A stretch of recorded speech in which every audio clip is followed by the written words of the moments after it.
Well, this is Federalist 15, Part 11. We said that Hamilton, in this Federalist, started talking about the weaknesses of the Articles of the Confederation, the defects, he calls it. What was wrong with it? What led to the writing of the new Constitution? The Constitution we are talking about, the Constitution the Federalist Papers talks about, the form of federalism that Federalist Papers talks about.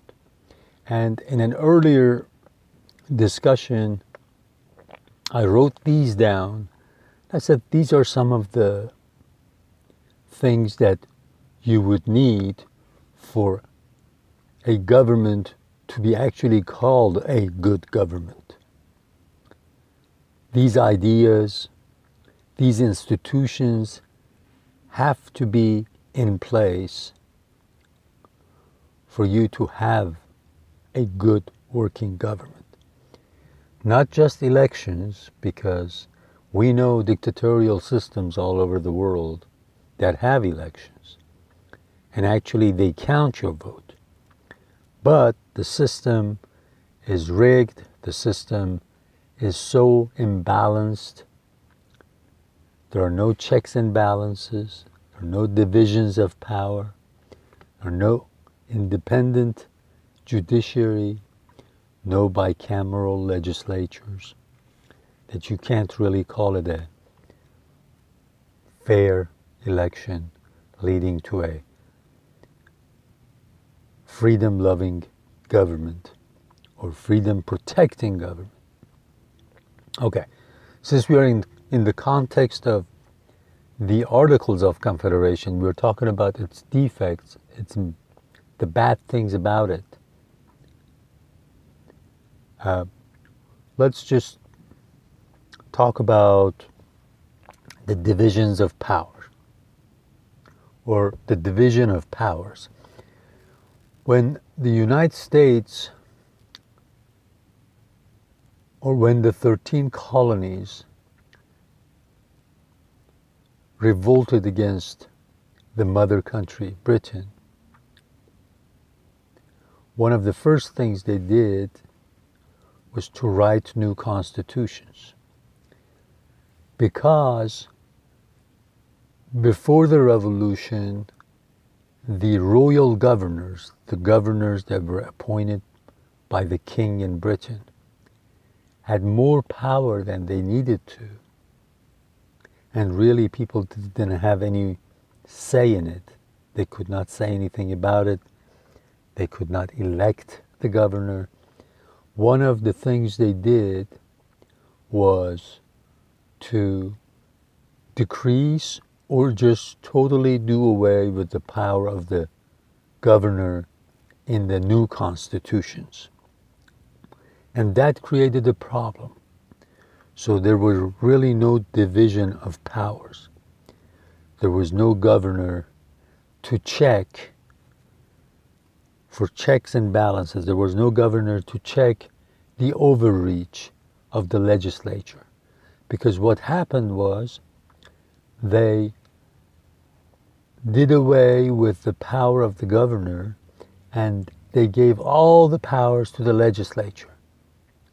Instead of having an independent judiciary, having an executive like a governor that was somewhat independent, or at least could be checked, or could check the power of legislature, they did away with the governors, or they took all the power away from the governors in the new states. For example, in the new constitutions written right after the Revolution, Pennsylvania and New Hampshire would not have any governors. They would not have a governor at all. And in 8 other state constitutions, the governor was to be chosen by legislature. Again, when that happens, that means governor is a creature of the legislature, has to play by the rules of the legislature, in a way has to be somewhat servant of the legislature. So you see, the idea of division of powers and checks and balances is not there. For example, in the U.S. Constitution, okay, in the new states, in the new state constitutions now, or right now, the president can veto laws, okay? And the legislature can override the veto, let's say with a 2/3 votes in both houses. If the president of the United States, which is in a way a governor, right? If he vetoes the laws that comes out of the Congress, comes out of the House of Representatives and the Senate, then the House of Representatives or the Senate can override president's veto by 2/3 vote in both houses. But at the time of the Revolutionary War, the new state constitutions pretty much eliminated any role for the governor in the legislative process. The governor could not say anything. The state legislatures passed the law, and that was that. Governor could not veto it.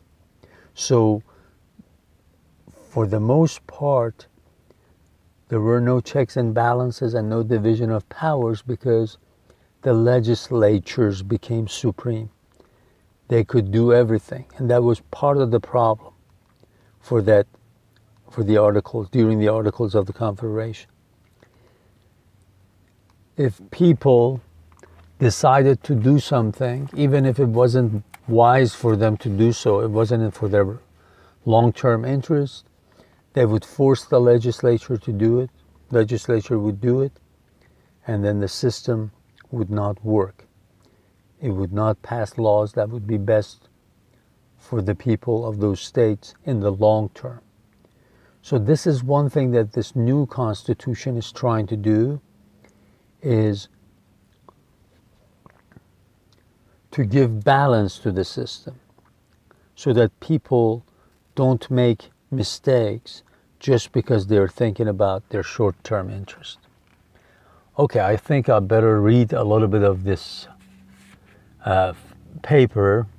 I'll start with in the paragraph that starts with, if the particular states in this country are disposed to stand in a similar relation to each other and to drop the project of a general discretionary superintendence, the scheme would indeed be pernicious and would entail upon us all the mischiefs which have been enumerated under the first head. But it would have the merit of being, at least, consistent and practicable. Abandoning all views towards a confederate government, this would bring us to simple alliance, offensive and defensive, and would place us in a situation to be alternate friends and enemies of each other, as our mutual jealousies and rivalships, nourished by the intrigues of foreign nations, should prescribe to us. Okay, because in the previous paragraph, Publius says a lot of countries write up treaties, but you cannot say whether they are going to respect it in the long term or not. And there are always vicissitudes, ups and downs in relationship between countries because of these treaties, because a lot of times they can back out of it. here in this paragraph, he says, well, if we, the 13 states, want to do the same thing, just have a weak confederation, which actually they call the League of Friendship between the states, okay, we can do the same thing. But I guarantee you that we will be going through wars and peace. We will always be friends one day, enemies the next day, just depending on whether, the last line says, our mutual jealousies and rivalships. One day we'll find out that something might be good for us and might be bad for others, or something might be good for others and bad for us, and we'll constantly become friends one day, enemies the next day, and we'll constantly be fighting wars, we'll constantly be distrustful of one another, and that would create a huge problem for us and for the future generations. So again, he's asking the American people living in the 13 states to agree to this federal union, to agree to this constitution, because it gives them the union that will be different from just having treaties that you can't count on. That, as he says, foreign nations, by intrigues, they can come and divide us. They'll find out one day it might be something to the advantage of one state, to the short-term advantage of one state. They'll come and make an offer to that state, and that state will accept it. But then they'll find out that in the long term, that foreign nation is taking advantage of them. And this would not have happened if the 13 states were united, because that foreign nation would have known that they would be dealing with a powerful nation rather than a weak state.